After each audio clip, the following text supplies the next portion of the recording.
Le festival du rire à Tel Aviv boycotté par le BDS avec des appels donc du BDS à boycotter ce spectacle qui doit avoir lieu au mois de juillet à Tel Aviv. Et pour en parler, l'un des producteurs de ce spectacle, nous sommes en ligne avec ce matin avec Dan Levkovitch. Bonjour Dan, merci d'être avec nous ce matin sur Studio Kalita. Bonjour Olivier. Alors on va parler bien entendu de ce spectacle aussi de ces appels au boycott par le BDS. Avant d'en parler, quelques mots sur le spectacle qui doit avoir lieu donc les 8 et 9 juillet prochains à Tel Aviv, un spectacle de l'humour et du rire. Tout à fait, on a décidé de faire venir en Israël, de faire découvrir au public francophone la nouvelle génération des humoristes français, tous les humoristes qui aujourd'hui se développent et remplissent des salles en France. Et que nous, en Israël, parce qu'on a quitté depuis plus de 3, 4, 5 ans, on n'est peut-être pas au courant qu'ils existent. Et donc, c'est une occasion pour nous de nous reconnecter, de nous remettre à jour avec ce qui se fait de mieux. Et c'est les humoristes les plus prometteurs de la scène française. Alors, on peut citer quelques noms. Sébastien Marx, Alex Ramirez. Alors, c'est vrai que ce sont des noms qui nous disent rien, pas grand-chose en tout cas. Les noms en eux-mêmes ne disent rien, mais en tout cas, ce qu'ils font parle à tout le monde. Va venir Jeff Panaclock avec sa marionnette Jean-Marc. Ils ont rempli plus de 70 zéniths complets cette année. Va venir Laura Lone, qui est une Belge qui a gagné à la France avec un incroyable talent l'année dernière et qui se développe. Va venir Donnell Jacksman, qui a eu l'année dernière, s'est fait insulter durant un de ses spectacles et qui a fait le buzz en France. Et qui est cette année le seul invité nouvelle génération du Marrakech du Rire. Va venir Alex Ramirez, qui fait, en plus de son spectacle, des vidéos low-cost qui sont vues par plus de 80 millions de personnes sur YouTube. Donc on a des gens vraiment reconnus, confirmés, qui sont de la scène depuis plus de 10-15 ans, mais qui aujourd'hui, à nous en tout cas public israélien, ne sont pas connus, mais en France remplissent des salles avec des centaines de milliers de personnes. Juste un chiffre. À E7, l'année dernière, c'est plus de 400 000 spectateurs en France. Ouais. Donc c'est une grosse production donc de faire venir ces humoristes. Je suppose que ça n'a pas été facile de les persuader de venir à Tel Aviv. Écoutez, l'approche a été très simple. Évidemment, coordonner les agendas de 7 personnes, c'est compliqué.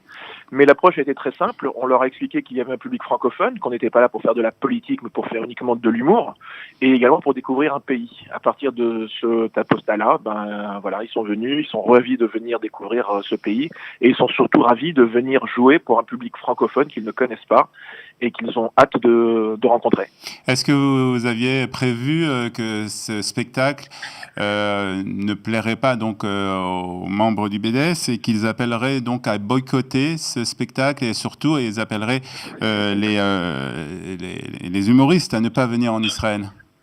Alors, pour être très honnête avec vous, on fait quand même tous les mois, tous les 2 mois un spectacle depuis maintenant pas mal de temps et on a l'habitude d'avoir le BDS qui n'est pas content. Donc, c'est quelque chose qui est rentré un peu dans notre ADN et on est plutôt ravis que le BDS n'aime pas ce qu'on fasse.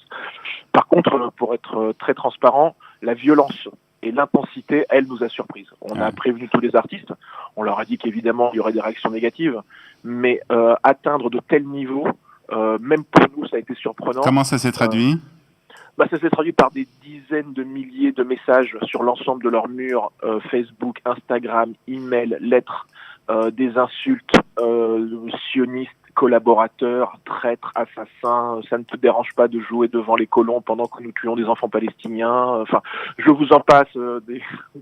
Ça a été un flux non-stop pendant près d'une semaine, 10 jours, à un rythme de un message toutes les 4 secondes sur l'ensemble des 7 humoristes. C'est gros. Mais on connaît le BDS, il travaille en meute, ça vient, c'est très très violent. Est-ce que vous savez comment ont réagi les humoristes à ces menaces? Est-ce que vous avez par exemple eu des personnes qui vous ont dit écoutez, on viendra pas, on renonce à venir? Alors, pour être très honnête, ils ont eu une réaction exemplaire. Évidemment, ils ont été très secoués parce que c'est leur public. Nous faisons venir des humoristes qui ne sont pas juifs, ce sont des musulmans, ce sont des catholiques. Donc ils ont découvert également une partie, mais une infime partie de leur public, mais celle qui fait le plus de bruit. Donc eux-mêmes ont été très très très sonnés, très très très choqués. Je ne doute pas qu'ils ont eu la question qui leur a traversé l'esprit. Et pour être très honnête avec vous également, nous-mêmes, on leur a dit, si vous voulez annuler, on comprend et on vous soutient. C'est trop violent, c'est trop. Mais la réaction a été exemplaire. Ils ont dit il est hors de question d'abord que des gens nous empêchent de nous exprimer. Et deuxièmement, nous, on vient faire de l'humour. On vient faire marrer les gens. Alors oui, on va se moquer des Juifs, oui, on va se moquer des Arabes, oui, on va se moquer de tout ce qui est notre humour. Mais et on leur a expliqué qu'en Israël, on pouvait venir librement et rigoler, et que c'était vraiment la grande différence et la seule démocratie de la région. Donc ils l'ont tous confirmé, un à un, ils vont tous venir, mais c'est vrai que ils sont sonnés. Ouais. Est-ce que vous avez prévu de faire visiter, de faire découvrir Israël à ces humoristes?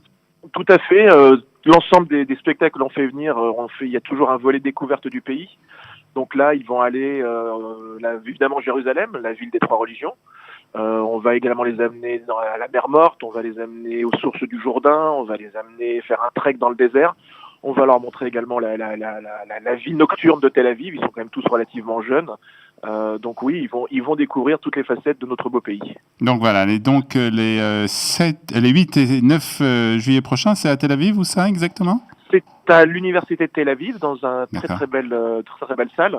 Et c'est vrai que la meilleure réponse au BDS, c'est de leur montrer à eux et au BDS que les salles sont remplies, que nous les accueillons avec un énorme engouement, avec une énorme chaleur, et qu'ils repartent en disant mais Israël, ce n'est absolument pas ce qu'on nous décrit en France.